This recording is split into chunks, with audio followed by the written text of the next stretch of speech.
Apocalipse, o último livro da Bíblia, capítulo 12, na metade do livro, vamos ler aqui do verso 1 ao 6. Diz assim a palavra do Senhor: Viu-se grande sinal no céu, a saber, uma mulher vestida do sol, com a lua debaixo dos pés, e uma coroa de 12 estrelas na cabeça, que, achando-se grávida, grita com as dores de parto, sofrendo tormentos para dar à luz.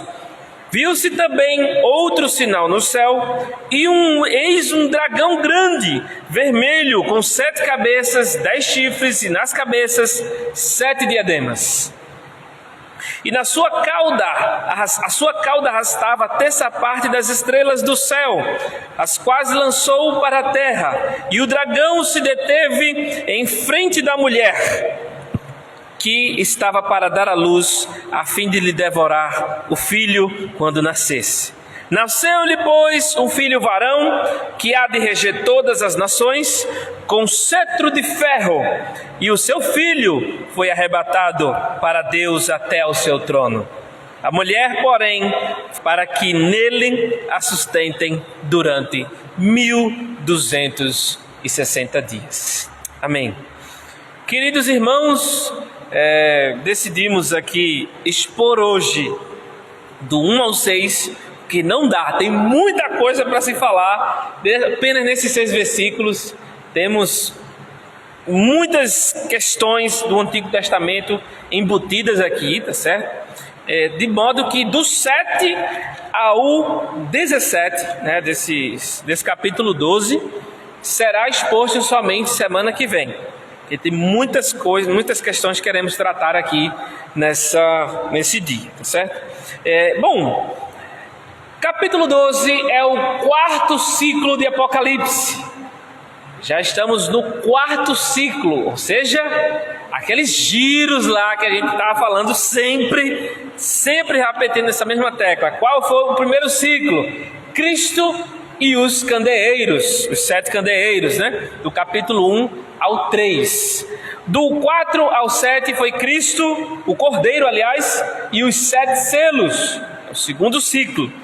O terceiro, do 8 ao 11, que é as 7 trombetas. Então, a história de Cristo com o seu povo, com a sua igreja, está se repetindo em Apocalipse. 7 vezes se repetem. 7 vezes Cristo e a sua igreja são vencedores. Aliás, né, o tema principal de Apocalipse é a vitória do Cristo e da sua igreja sobre as forças do mal, né? Então, aqueles que têm medo, né, de Apocalipse, muitas vezes têm medo porque vê lá a besta que sobe do mar, sobe da terra. Então, as pessoas ainda cultivam algo obscuro em suas mentes, mas não veem que o Apocalipse trata da vitória do povo de Deus sobre todas as forças do mal. Claro, por causa do Cristo, que é o Rei dos Reis, o grande vencedor, que nos dá a vitória por meio do seu sangue. Tá bom? Então, chegamos na metade do livro e aqui vimos aqui, depois da 7ª trombeta, a 7ª trombeta fecha, né, esse ciclo do 8 ao 11, condensado. Então essa 7ª trombeta é como se fosse, aqui é representada, né? Aqui é descrita a volta de Jesus. Então a 7ª trombeta ainda será tocada. O capítulo 12 está começando novamente uma nova perspectiva, uma nova lente, uma nova forma de enxergar a história de Cristo com sua igreja. Novamente, vai repetir tudo de novo, mas com um ponto de vista diferente. Como eu falei daquelas vezes, né? Quando você enxergar esse prédio, por essa rua você vê, mas você vê uma parte dele. Você vê como ele é nessa estrutura, você vê ele por outro, você vê outro ângulo. Então são ângulos diferentes de se enxergar a história, né? Porém, símbolos diferentes também, tá? E esses símbolos aqui, irmãos, tudo isso aqui em Apocalipse já foi Em algum lugar do Antigo Testamento, do Novo, já foi falado. Agora está lá espalhado. Em toda a Bíblia, todos esses símbolos aqui estão espalhados, tá certo? E algumas vezes em Apocalipse, os símbolos, eles ganham um significado um pouco diferente, tá bom? Nós vamos falar sobre isso depois. Vamos falar sobre a grande batalha espiritual. O reverendo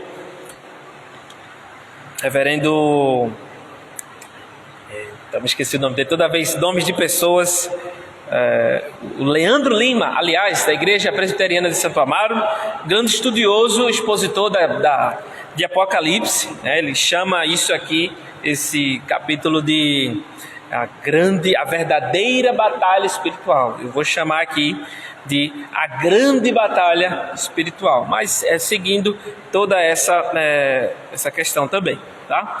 Bom, no verso 1, viu-se um grande sinal no céu. Um grande sinal. A tradução literal disso aqui seria um sinal extraordinário. Um sinal maravilhoso que ele viu. Certo? Diferente do outro sinal, né? Do verso 13 ele vai dizer: viu-se também outro sinal, mas não é um grande, extraordinário sinal. Olha a diferença aí, que é um sinal extraordinário. Qual é esse sinal? A saber, uma mulher vestida do sol, com a lua debaixo dos pés, e uma coroa de 12 estrelas na cabeça. João está tendo uma visão, ele está enxergando uma mulher muito bonita, de modo que o que ela está vestindo em seu corpo é um vestido glamuroso, brilhoso, linda, maravilhosa. Ele está vendo um grande sinal, está vendo uma coisa maravilhosa no céu.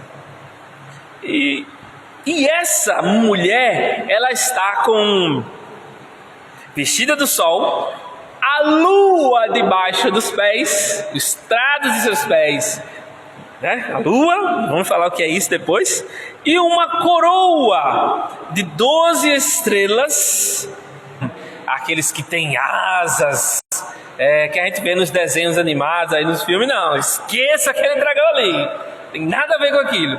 Dragão aqui é uma grande serpente.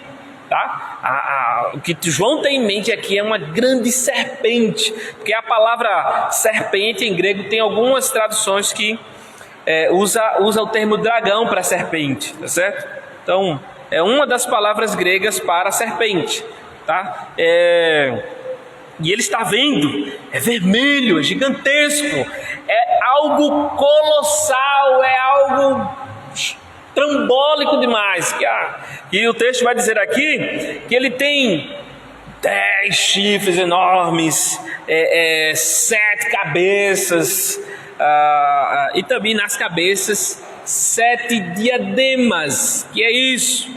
É uma espécie de coroa também. Bom, talvez não se sabe como era esse tipo, qual o tipo de diadema, a gente vai falar mais na frente, mas é algo que encaixado na cabeça, né? Talvez metálico, o que João tem em mente aqui. E a sua cauda, a parte de trás, a traseira dessa grande serpente, arrastava, era tão grande que arrastava 1/3 parte das estrelas do céu. Olha que coisa horrível, né? Algo destruidor.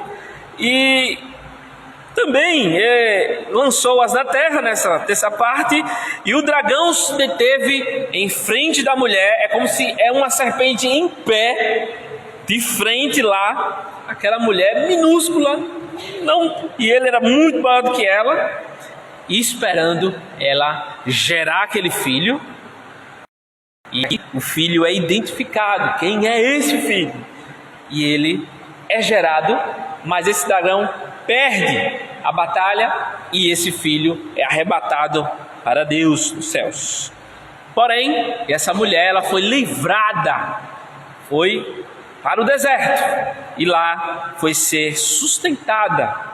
O local deserto foi ser sustentada, é isso mesmo, sustentada durante 1260 dias. Essa é a figura que João está vendo. Então, cheias de simbologias que nós vamos verificar a partir de então. Queridos, sinal no céu aparece 7 vezes no Apocalipse para retratar a obra de Deus ou até mesmo do inimigo e seus anjos apóstolos. As características aqui de sinais, tá certo? É algo que ocorreu, né? É algo espiritual que já aconteceu e acontece e ocorrerá, certo? Essa mulher, ela não é Maria e nem é Israel propriamente dito, o povo de Israel é singular ali não, tá? Os católicos vão traduzir que isso aqui é Maria e outros vão dizer, outros mais hebraístas, judaizantes vão dizer, não, é Israel, tá, beleza, mas vamos verificar se é isso mesmo. William Hendrickson e outros autores confirmam que, muitos autores sérios, confirmam que essa mulher, ela não pode ser representada apenas por uma figura pessoal ou de uma nação, ou por Maria ou Israel, porque ela é alguém que está sofrendo para dar à luz a um filho. Claramente está bem descrito aqui que é Cristo, tá? Então, e o texto continua, né, a partir do 13 até o 17, falando também dessa mulher e esse dragão. Então, ela não pode ser Israel porque está falando de toda a história aqui, tem todo um segmento. E não fala, não é Maria, porque também Maria não vive até hoje, não tem como. E aqui é claramente que é o povo de Deus em todas as eras, de todos os tempos. O povo de Deus, a partir de Adão, veja, a partir de Adão, Eva, a gente vai falar mais sobre Eva um pouco mais à frente. Eva, mãe da vida, responsável para gerar outros seres humanos. Interessante. Abraão, Deus tira Abraão para o povo, formar um povo para si. Mas só que outras pessoas foram sendo enxertadas no povo de Raabe, Ruth, tantos outros. A geração de Noé, a geração de Enoque. Enfim, povo de Deus em todas as eras, certo? Não pode se aplicar somente a uma pessoa ou a uma nação. É o povo de Deus da antiga e da nova aliança, a esposa do Cordeiro, a esposa do Senhor, né?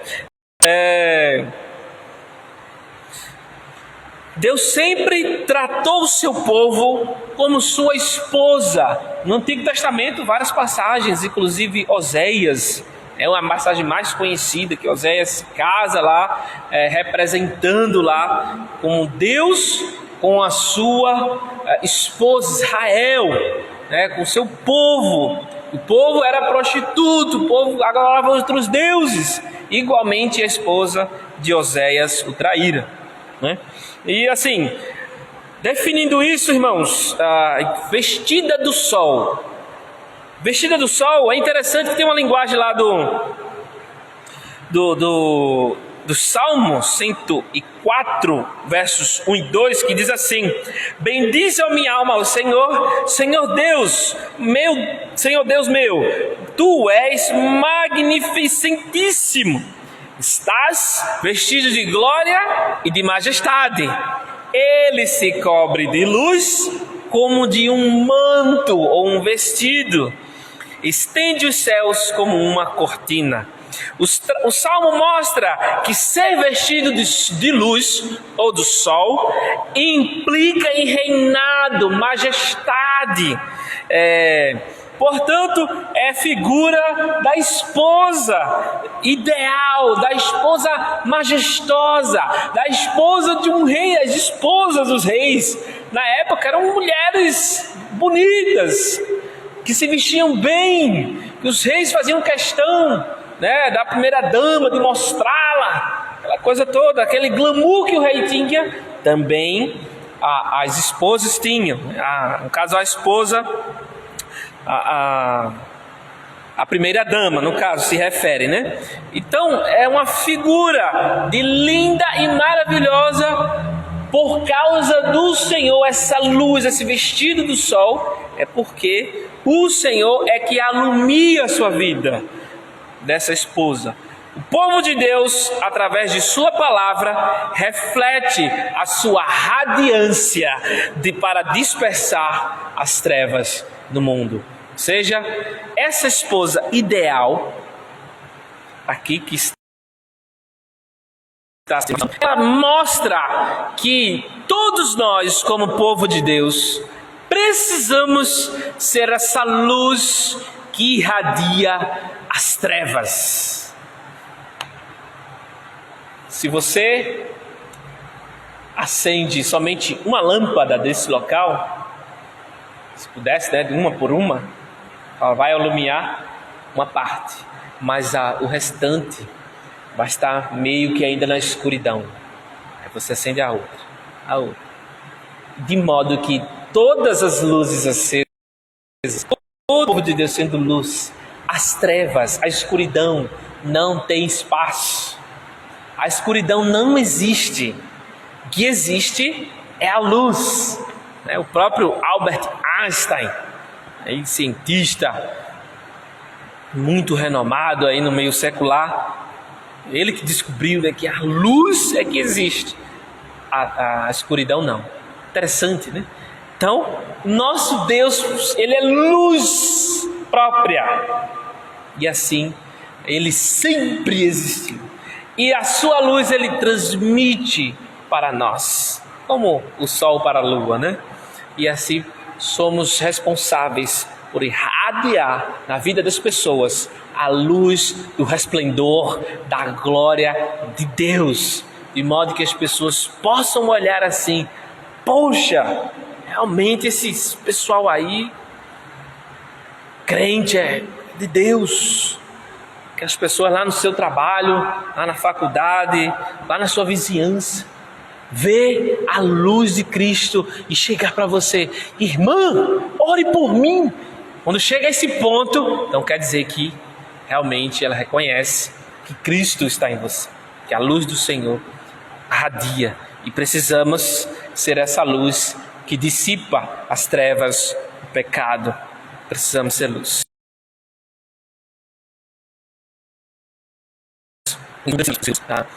Queridos, a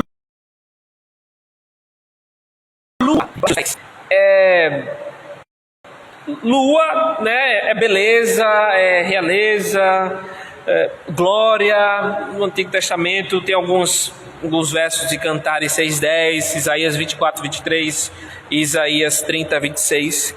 Porém, como diz aqui, debaixo dos pés, está exercendo domínio sobre alguma coisa, sobre na nossa existência. Ou seja, se está debaixo dos seus pés, é porque ela está reinando. Essa mulher está em posição de liderança, está ocupando algum espaço importante na existência da vida. Então, a igreja do Senhor, ela reina com o Senhor. Dos versos de Apocalipse, muitos falam um reino de sacerdotes. Um reino de sacerdotes. Vocês foram comprados para serem reis e sacerdotes. Ou seja, vocês estão reinando comigo. O reino de Deus chegou. E agora nós estamos sobre as trevas. Somos chamados para se colocar sob o Cordeiro e sobre as trevas, abaixo da autoridade do Cordeiro e acima das trevas. porque o Senhor nos chamou para alumiar os povos, para transmitir a mensagem dele e viver. Mas vamos entrar aqui na coroa de 12 estrelas, em que está na cabeça dela. Cabeça, importante isso. O texto faz questão de que a coroa está na cabeça dela com 12 estrelas. Queridos, em Gênesis 37:9, José, quando teve aqueles sonhos duplicados, primeiro foi dos feixes, coisas da terra, os 12 feixes se inclinavam perante o feixe dele, e depois ele vê o sol, a lua, 12 estrelas se inclinando perante ele, sol, lua e 12 estrelas. Ele diz assim: sonhei também que o sol, a lua e 12 estrelas se inclinavam perante mim. Um rapazinho de 17 anos, falando isso para os irmãos dele, todo mundo era mais velho. Ou seja, Jacó e Lia, Jacó e Lia, e as 11 estrelas, mais ele, que era 12, se inclinava perante ele, né? Essa figura de Apocalipse, capítulo 12, verso 1, está lá 37, veja que interessante, né? Então, por que esse 12, queridos? Ele aponta para 12 patriarcas e ao mesmo tempo 12 apóstolos. O número 12 nas escrituras, na maioria das vezes, vai apontar para a comunidade do povo de Deus. O 12 e os seus derivados, certo? Exemplo, 120. Aonde que a gente vê 120 na Bíblia? Alguém arrisca aí? Quando Jesus subiu aos céus, vai em Atos 1. Tinha quantas pessoas no cenáculo esperando o Espírito Santo descer? 120. Entendeu?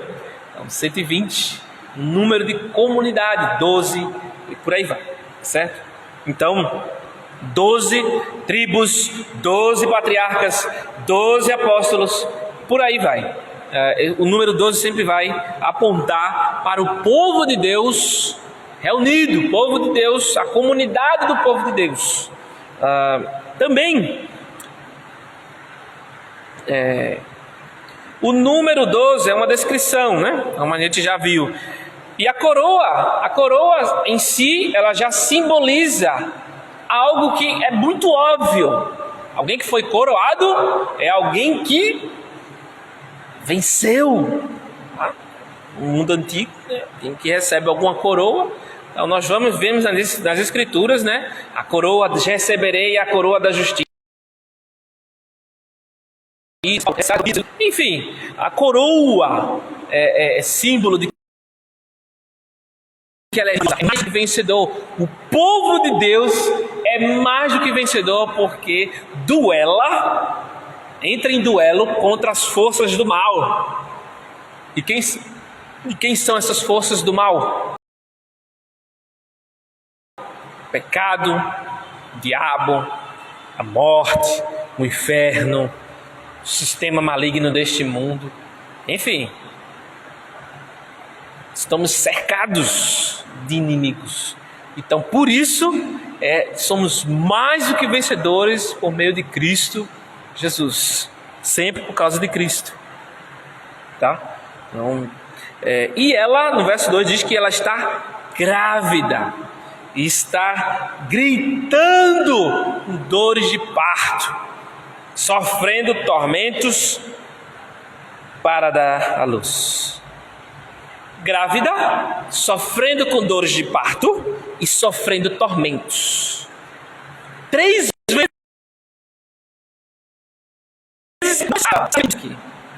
É óbvio que todo mundo sabe que as mulheres sofrem parto normal, aquela coisa toda. Mas ele faz questão de detalhar e dizer por quê. Está enfatizando aqui, irmãos, algo interessante. As dores daquela mulher. as dores. Veja que interessante. Há um significado duplo daqui. Sofrendo. Ela está sofrendo porque ela almeja, ela sofre por causa da espera da vinda do Messias, tá? Esperando ele vir, e ela sofre ao mesmo tempo por querer permanecer com o Senhor. Então, retrata aqui o sofrimento humano, perseguições, lutas, provações.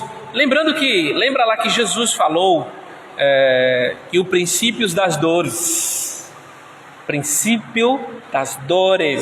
lá em capítulo 24 de Mateus, tá? A figura ali é de uma mulher grávida.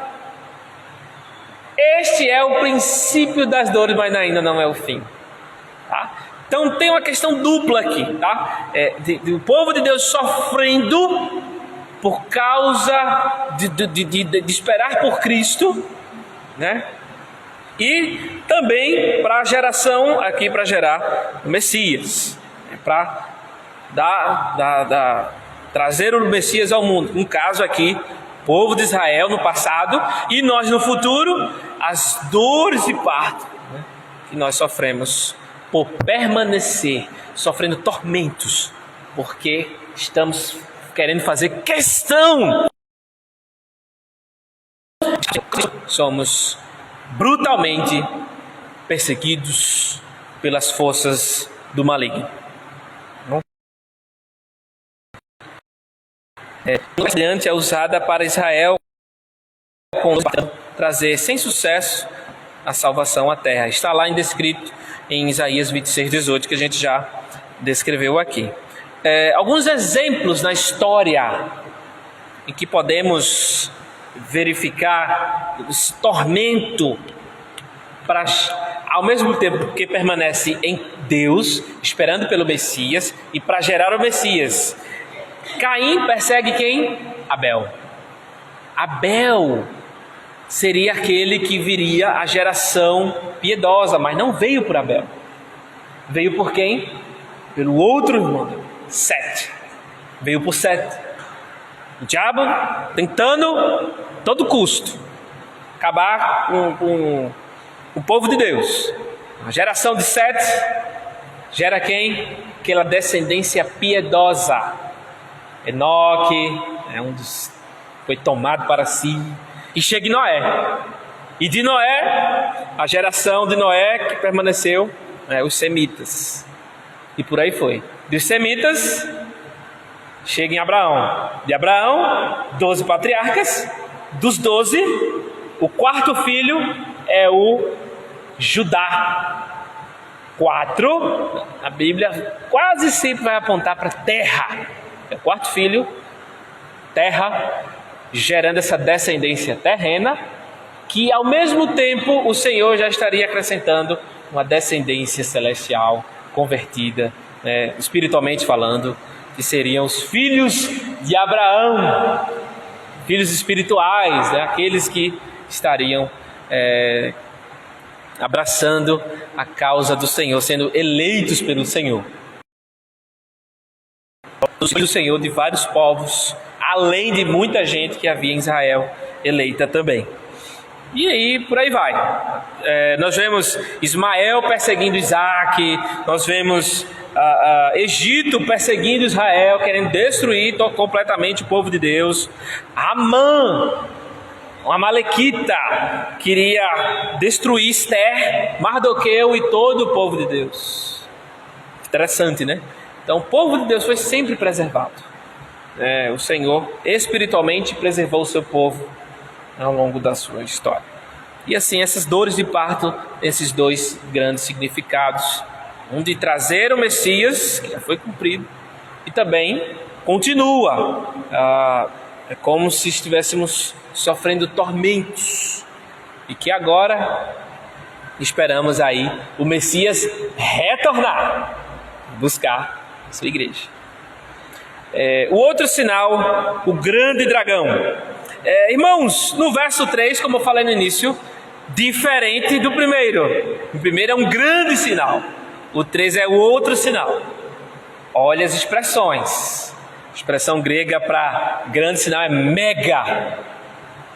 Você fala mega, é grande, extraordinário. Mas o dragão é outro, não é nada. Perante o Senhor não é nada. Então não tem o que temer, certo? E esse dragão é a serpente, como nós falamos. É mais descrito essa terminologia grega na Bíblia grega do Antigo Testamento, lá em Êxodo do 7, capítulo 7, 9 ao 12, né, quando Moisés vai dar um sinal, a vara dele se torna uma serpente, um dracon, que é a mesma palavra usada para serpente também, certo? Ou cobra, né? E assim é comprovado que isso aqui é um animal, né? Se referindo a uma serpente. As forças do mal são chamadas de, veja, o grande dragão, a grande cidade, a grande Babilônia e a grande prostituta. Nesses daqui nós já passamos pela grande cidade, capítulo 11, explicamos na semana passada. É o mundo inteiro, as forças do mal, sociedade anti-Deus, anticristã, batalhando contra os servos de Deus. E outro grande que aparece em Apocalipse é o grande dragão, de maneira que ele é descrito como algo colossal, algo gigantesco, uma serpente fora do comum, muito superior à anaconda, nem se coloca perto. Mas são 4 descrições que é grande essas forças do mal em Apocalipse, e 4, número da terra. Essas forças do mal na terra, na criação. O número das descrições do mal assim mostra a atuação terrena dos inimigos do povo de Deus. Os 4, como nós já falamos, se refere ao nosso planeta. O dragão é grande porque é caracterizado por um poder maligno, mas o sinal do dragão não é grande, pois não há bem celestial nele, diferente do sinal da mulher, que é um sinal extraordinário. E assim, irmãos, esse dragão, ele tenta mostrar alguma grandeza que ele não tem. Ele ludibria as pessoas. Aquele é como se fosse um mágico. Ele ludibria, ele mostra que Por que vermelho? Que a Bíblia faz questão de dizer a cor. O vermelho nas Escrituras se refere a tudo que é pecaminoso. Ainda que os vossos pecados sejam como escarlate, o vermelho, tá?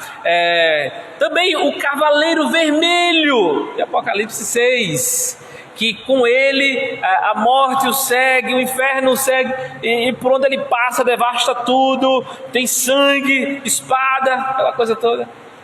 É assassino, cheio de pecado.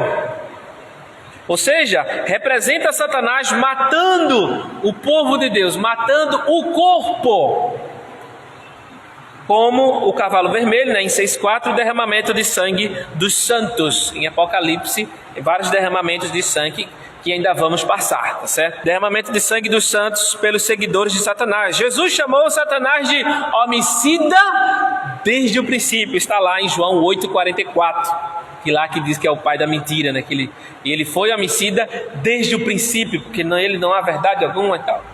Por aí vai, né? Ele é homicida, ele tem sangue nas mãos. E o dragão é personificado pela morte e o Hades, né? Que é o mesmo para o próprio Satanás.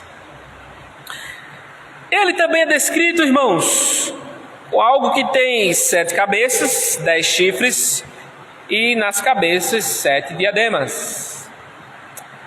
Irmãos, o reverendo Leandro Lima, um grande expositor de Apocalipse, vou pegar aqui uma parte da tese de doutorado dele,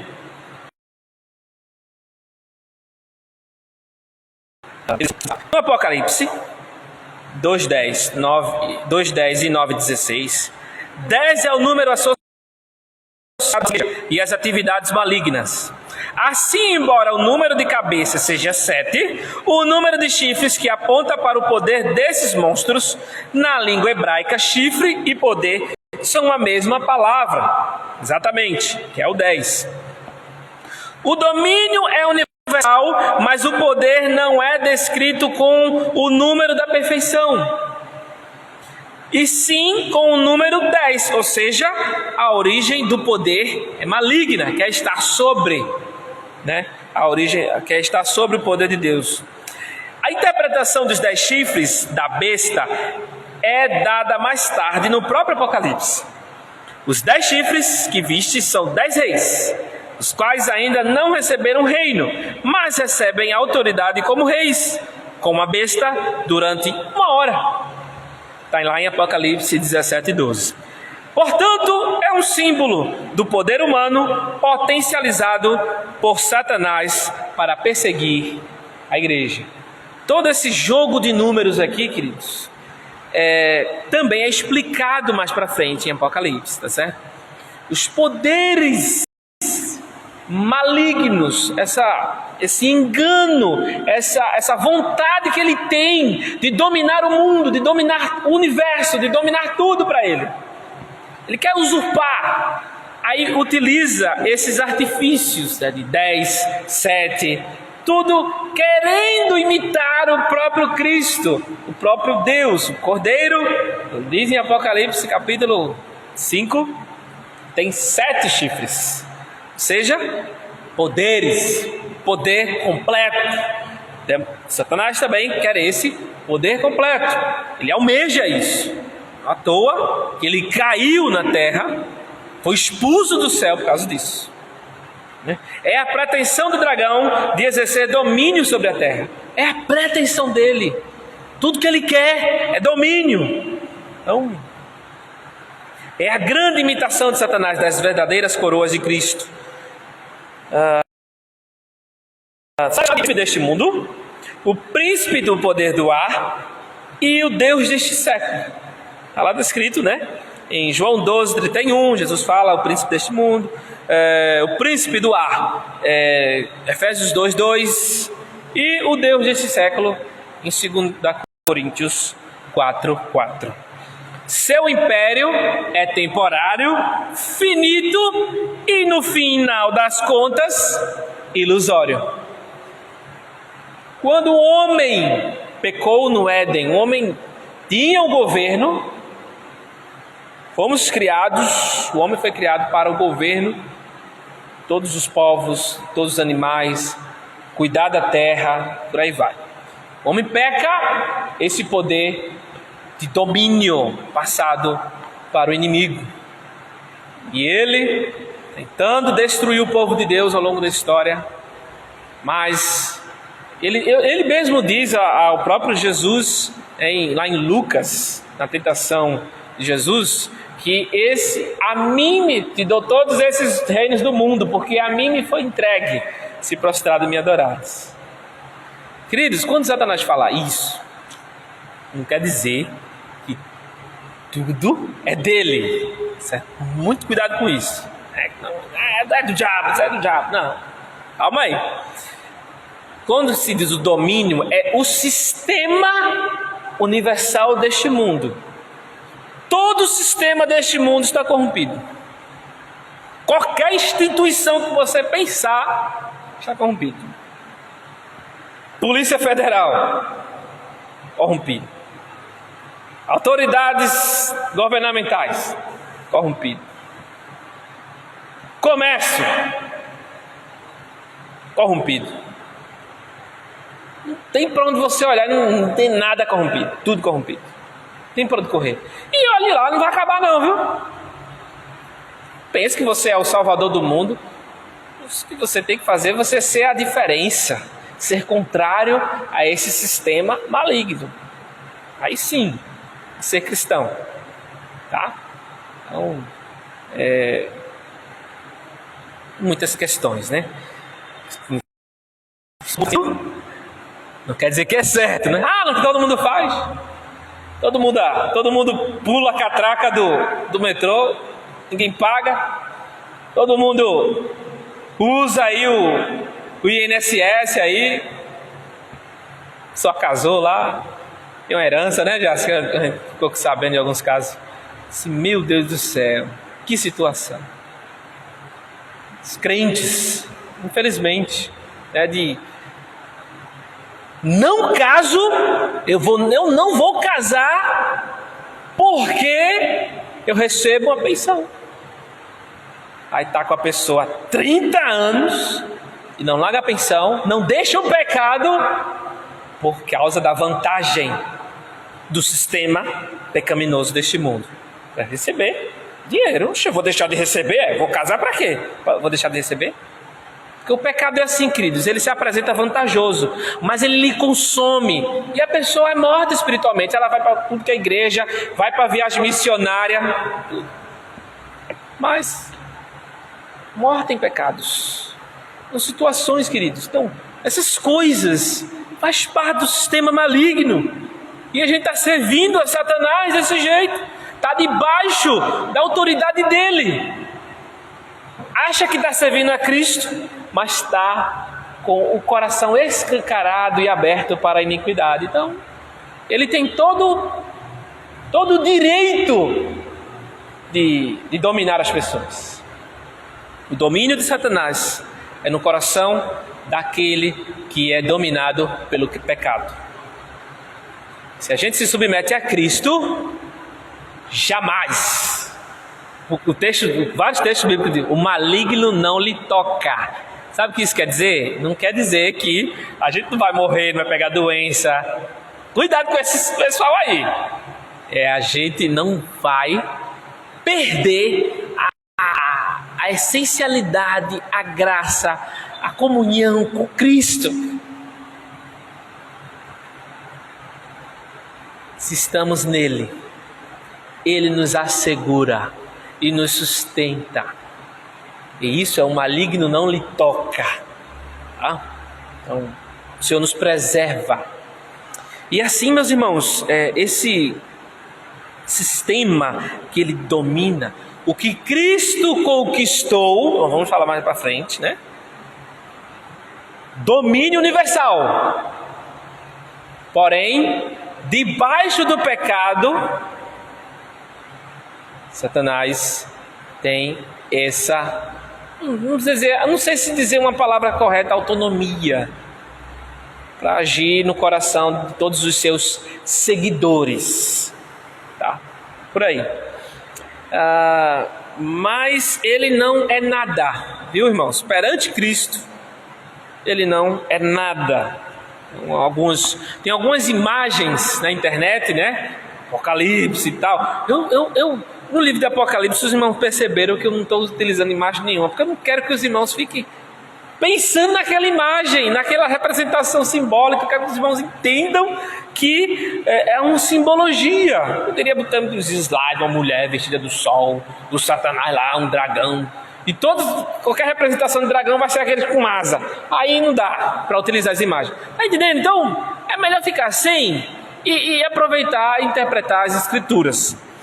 Mas eu percebi uma das imagens, Jesus versus Satanás, quebra de braço assim, ó. Jesus lá com manto branco, bem branquinho ele, eu acho que um Jesus europeu. E Satanás lá, um bicho bem feio, de chifre, bem vermelhão, bem feioso assim, ó. Meu amigo, que isso é uma aberração. Não poste essas coisas. Como se Jesus estivesse duelando com Satanás mano a mano. Não tem como. O Satanás é muito, mas muito inferior, irmãos. Não tem como. Jamais. O Senhor é muito grandioso. Ele é potente demais. Ele não duela mano a mano. A Bíblia diz que pelo sopro de sua boca vai destruir o inimigo. Quando ele retornar em grande glória. Enfim, derrotou ele na cruz, já foi derrotado. Vamos falar mais para frente.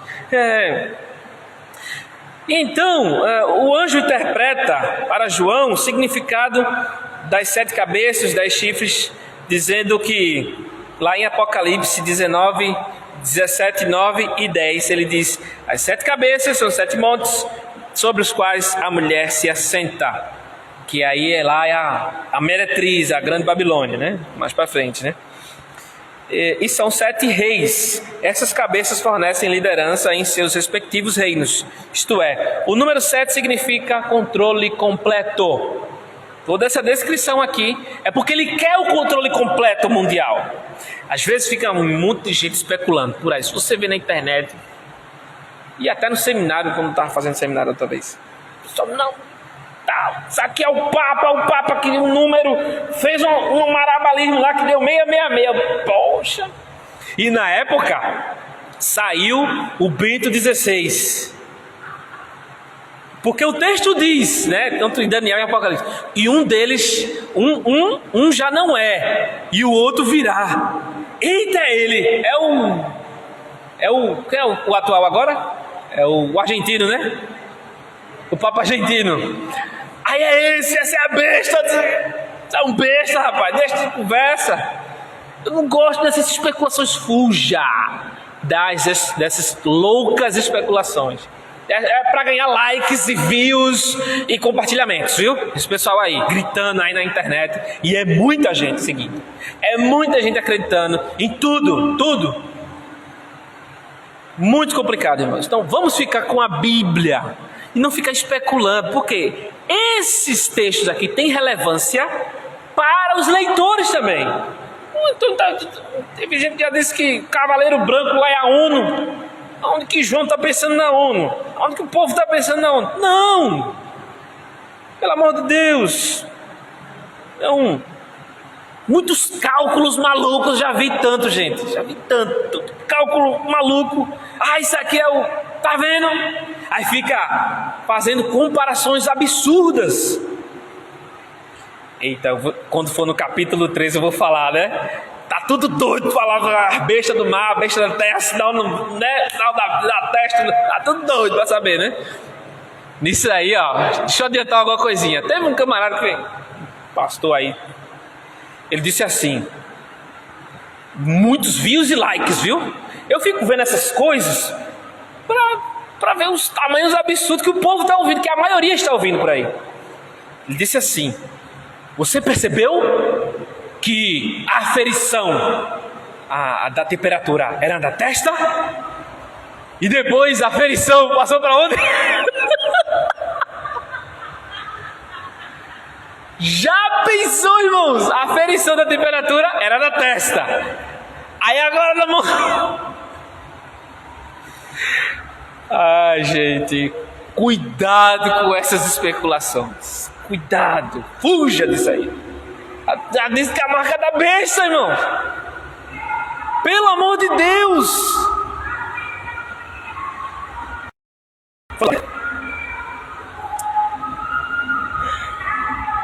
No verso 4, a sua enorme cauda arrastava a terça parte das estrelas.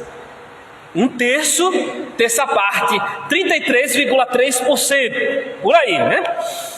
Então, mas é um número que representa uma parte inferior, tá certo? E, irmãos, é lógico, né? Nós entendemos aqui que esse arrastar, esse tomar para si, é algo cósmico, algo espiritual. Então, a boa parte dos reformados vão trazer à tona que isso aqui é o próprio inimigo, o próprio anjo, né? Satanás, anjo de luz, o filho da alva,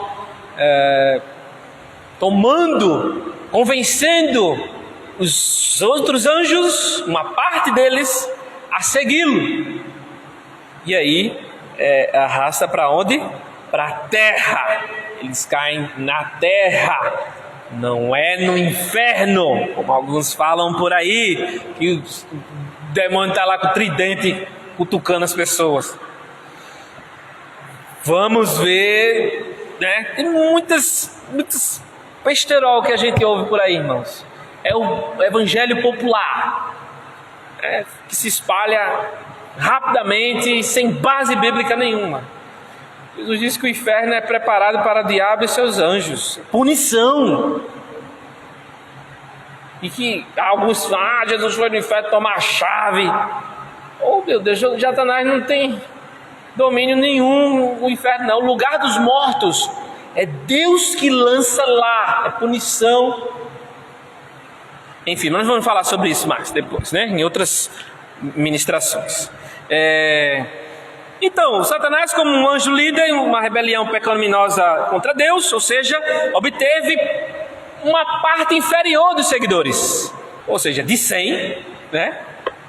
33 fica com ele, então a maior parte, irmãos, fica com Deus, como se de 100, 33, 67, aí o Senhor estaria ficando com a maior parte para si. Então, essa é a linguagem, tá bom? Usando simbolicamente. As tentativas do dragão para deter a mulher. Veja aqui, na história do povo de Deus, houve muitas tentativas de Satanás querer impedir que Cristo viesse ao mundo, que o Filho, né, viesse ao mundo. Um dos momentos mais terríveis foi Atalia, rainha de Israel, Judá. Ela está lá descrito em 2 Reis 11, verso 1 adiante, em que ela destruiu toda a descendência de Davi. Jesus viria pela descendência de Davi.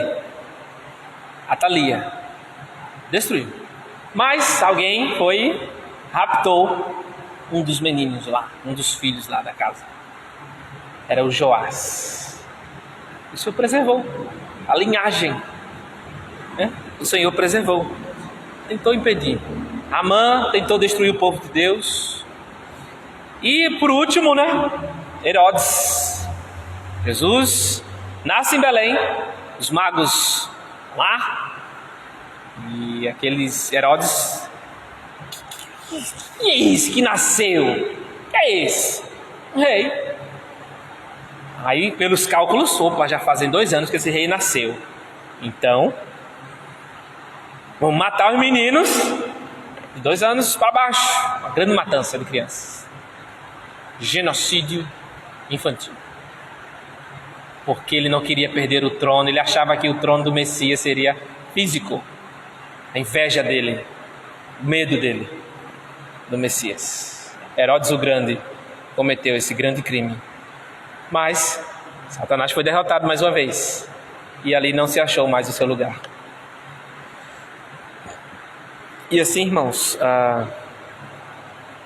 em várias ocasiões ele tentou. Todavia, irmãos, esses textos aqui, essas descrições, é muito similar, copiando, né, com outros símbolos, lá de Gênesis 3. Em Gênesis 3, então o Senhor Deus disse à serpente, dragão, visto que fizeste, e maldita és entre todos os animais domésticos, entre todos os animais selváticos, rastejarás sobre o teu ventre e comerás do pó todos os dias da tua vida.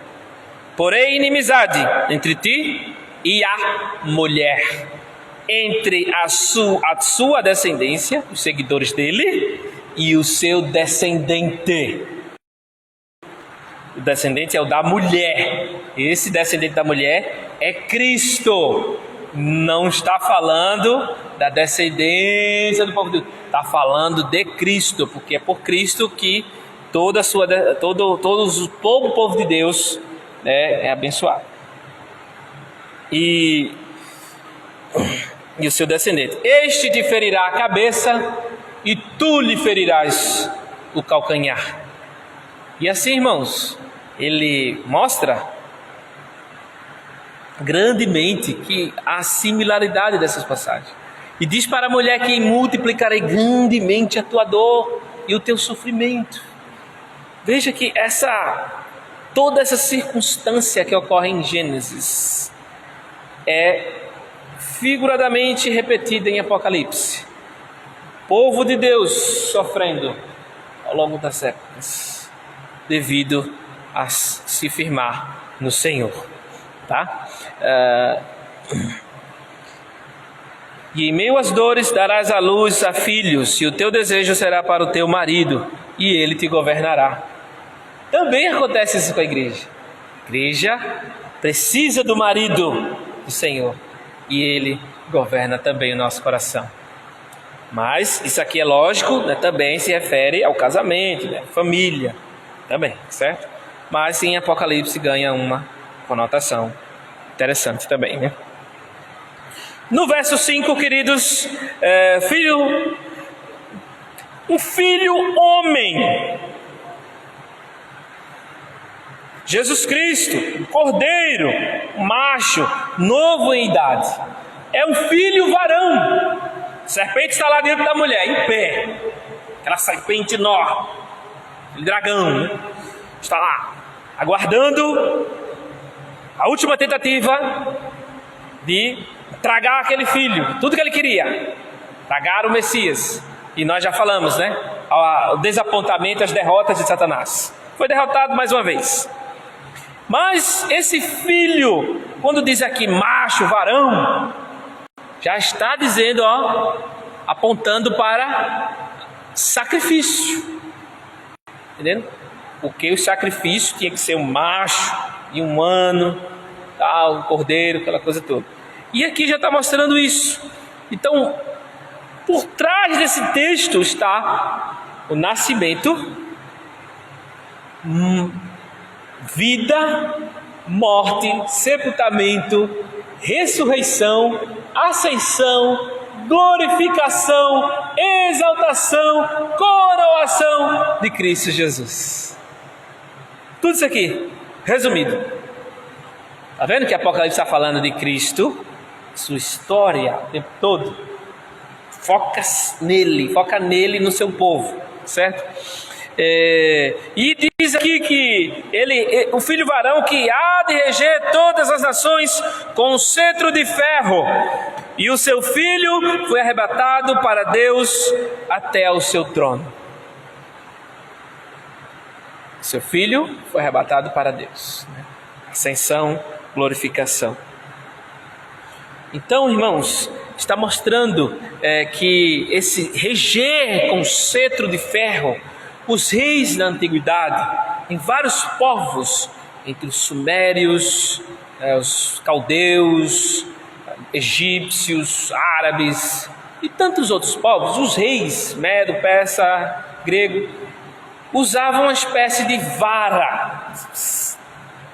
Alguns são dos mais variados tipos. Alguns eram de metal, alguns eram de madeira, todos com as suas ornamentações, conforme seus deuses, de ouro, de prata, cetro, grandes, tinha alguns cetros pequenos, que era um símbolo de autoridade, de governo. Esse cetro é passado para a próxima geração, né, os próximos governantes. Então o texto está dizendo, se remetendo ao Salmo 2,9, que diz: tu os governarás com um cetro de ferro, de domínio ferrenho, de domínio que não vai pegar leve. Então esse domínio, irmãos, toda autoridade me foi dada no céu e na terra, portanto ide e fazei discípulos. Que ouvir será salvo, será condenado.